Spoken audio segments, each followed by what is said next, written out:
Hello. BA भाग तृतीय के सांख्यिकी के पेपर हेतु आज ये दूसरा लेक्चर है। इस लेक्चर में हम सांख्यिकी से संबंधित कुछ बेसिक कंसेप्ट्स के बारे में बताएंगे। पिछले लेक्चर में मैंने सांख्यिकी परिचय, सांख्यिकी के अर्थ वगैरह के बारे में बताया था। आज हम ये जानेंगे कि समग्र क्या होता है, सैंपल क्या होता है, समग्र के कितने प्रकार होते हैं, सैंपल के कितने प्रकार होते हैं, आदि आदि। दरअसल में जब भी हम कभी कोई अनुसंधान करते हैं तो अनुसंधान के अंतर्गत आने वाली समस्त इकाइयों के समूह को हम समग्र के नाम से जानते हैं। इंग्लिश में इसको पॉपुलेशन या यूनिवर्स बोलते हैं, हिंदी में इसको समग्र बोलते हैं। दरअसल में एक अनुसंधान विशेष के अंतर्गत आने वाली समस्त इकाइयों के सामूहिक रूप को अपन समग्र के नाम से जानते हैं। समग्र कई प्रकार के होते हैं, जैसे काल्पनिक और यथार्थ समग्र। काल्पनिक समग्र वो होते हैं जिसमें इकाइयाँ कल्पना पर आधारित होती हैं, और यथार्थ समग्र वो होते हैं जिनमें इकाइयाँ वास्तविक रूप में अपना एग्जिस्टेंस रखती है, जिनको अपन टच कर सकते हैं, जिनको अपन गिन सकते हैं। काल्पनिक समग्र में टॉसिंग ऑफ कॉइन या थ्रोइंग द डाइस, सिक्के की उछालें वगैरह की घटनाएं होती है, उनको अपन काल्पनिक समग्र में मानते हैं। जबकि यथार्थ समग्र में अपन जैसे किसी महाविद्यालय में छात्रों की संख्या, या किसी लाइब्रेरी में किताबों की संख्या, या किसी देश में इनकम टैक्स पेयर्स की संख्या आदि के बारे में बता सकते हैं। समग्र को हम कई बार नाशवान और अनाशवान समग्र के रूप में भी विभाजित करते हैं।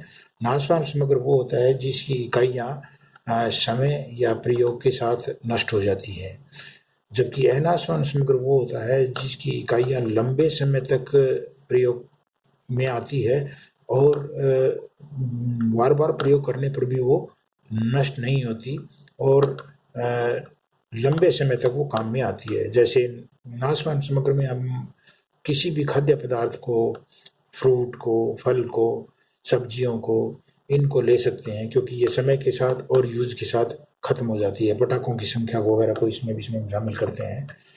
अनाशवान समग्र में हम बहुत सारी, जैसे किसी शहर में 2 पहिया वाहन या 4 पहिया वाहन लंबे समय तक काम में आते हैं, बार बार यूज होते हैं, लंबे समय तक करते हैं, तब भी जो है वो खत्म नहीं होती और काम में आती रहती है। इसी प्रकार से एक महाविद्यालय की लाइब्रेरी की पुस्तकें जो है वो हर साल छात्रों के काम आती है और लगातार मौजूद रहती है। समग्र का एक और टाइप अपन डिवाइड करते हैं, वो है परिमित और अपरिमित समग्र। परिमित यानी जिसमें इकाइयों की संख्या निश्चित हो, जिनको अपन बता सकें। अपरिमित समग्र वो होता है जिसमें इकाइयों की संख्या को बताया जाना संभव नहीं हो, जिसकी इकाइयों की संख्या अनंत हो। परिमित समग्र में अपन किसी विद्यालय में पढ़ने वाले छात्र या एक शहर की जनसंख्या को ले सकते हैं, जबकि अपरिमित समग्र में सामान्यतः सिक्कों की उछालें या पासे का उछाला जाना, या किसी पेड़ की पत्तियां, या किसी देश में नवजात शिशुओं की संख्या आदि को, या सिर के बाल आदि को इसमें शामिल करते हैं। जब हम किसी समग्र के बारे में अध्ययन करना चाहते हैं तो हम समग्र के बारे में 2 प्रकार से अध्ययन कर सकते हैं, और इन 2 रीतियों को अपन अलग अलग नाम से जानते हैं। पहली रीति संगणना रीति कहलाती है, अंग्रेजी में इसको सेंसस मेथड कहते हैं, और दूसरी रीति सैंपल मेथड या सैंपलिंग कहलाती है। संगणना रीति वह रीति होती है जिसमें समग्र में सभी संभावित इकाइयों को, जो भी इकाइयाँ उसमें आती है, उन सब को हम शामिल करते हैं और उनसे सूचनाएं प्राप्त करते हैं, और उन सूचनाओं के आधार पर हम सारणीयन करते हैं, वर्गीकरण करते हैं, सांख्यिकीय विश्लेषण करते हैं, और सांख्यिकीय विश्लेषण के बाद उस आधार पर अपने निष्कर्षों का निरूपण करते हैं।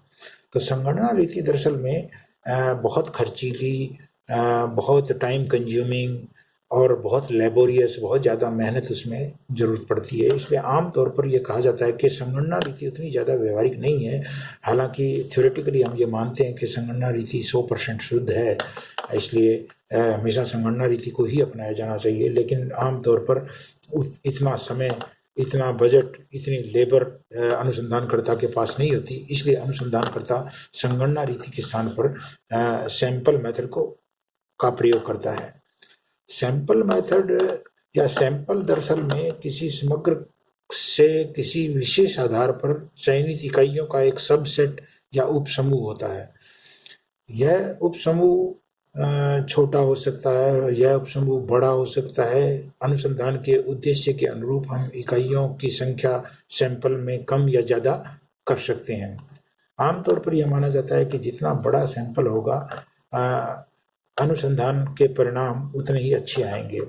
लेकिन एक लिमिट से ज़्यादा बड़ा सैंपल लेने पर उसमें वो सब त्रुटियां आ जाती है जो संगणना रीति में आती है, जिसमें टाइम ज़्यादा लगता है, पैसा ज़्यादा लगता है, लेबर ज़्यादा लगती है, वगैरह वगैरह।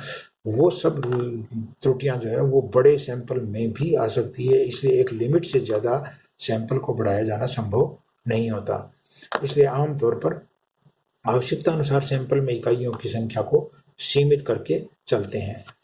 दरअसल में सैंपल में जब अपन कुछ हजार इकाइयों के समग्र में से कुछ 100 इकाइयों का सैंपल लेते हैं, तो हम दरअसल में उन 100 इकाइयों के बारे में सूचनाएं प्राप्त करते हैं, उन 100 इकाइयों का इंटरव्यू लेते हैं, उन 100 इकाइयों के से प्रश्नावलियां भरवाते हैं, और उन प्रश्नावलियों को भरवाने के बाद, उन इंटरव्यू के बाद हम आंकड़ों का निर्धारण करते हैं, वर्गीकरण करते हैं, सारणीयन करते हैं, सांख्यिकीय विश्लेषण करते हैं और अपने आंकड़ों का निर्धारण करते हैं। और दरअसल में वो जो आंकड़े हैं वो हमारे सैंपल से संबंधित होते हैं, और हम उन आंकड़ों से प्राप्त परिणामों को यों का यों समग्र के लिए लागू मानते हैं।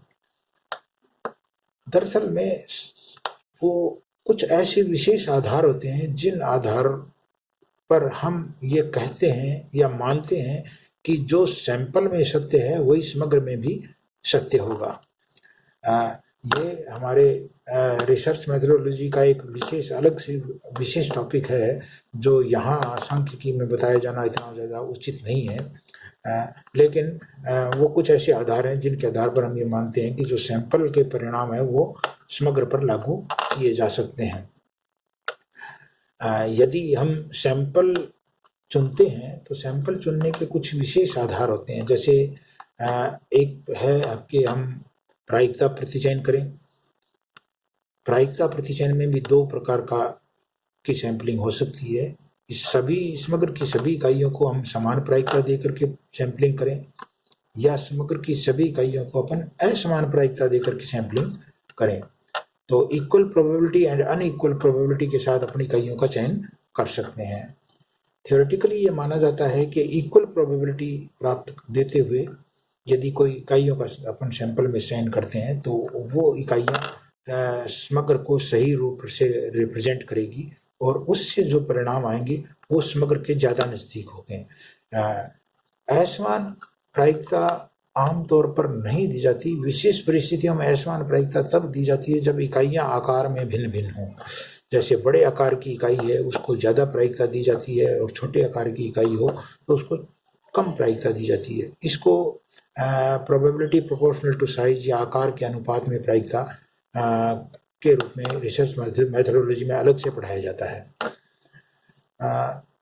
कई बार जब हमारे पास बजट सीमित हो, समय कम हो, या लेबर कम हो, या हमें बहुत तुरंत फुरत में कोई परिणाम देने हो, तो हम प्रायिकता प्रतिचयन के स्थान पर केवल जजमेंट सैंपलिंग भी करते हैं। जजमेंट सैंपलिंग वो होती है जिसमें अनुसंधानकर्ता अपनी मर्जी से, अपनी इच्छा से इकाइयों का चयन करता है और उन इकाइयों का अध्ययन कर समग्र के बारे में परिणामों का निर्धारण करता है। आमतौर पर यह बहुत ज़्यादा पॉपुलर मेथड नहीं है, लेकिन राजनीतिक पार्टियां चुनाव के समय या कोई व्यावसायिक फर्म अपने प्रोडक्ट की पॉपुलैरिटी को शो करने के लिए इस तरह की सैम्पलिंग को जो है वो अपनाती है। तो आज हम इतना ही बताना चाहेंगे। आज मैंने आपको पॉपुलेशन के बारे में बताया, पॉपुलेशन के टाइप्स बताए, मैंने आपको सैंपल के बारे में बताया और सैंपल के टाइप्स बताए। थैंक यू, धन्यवाद।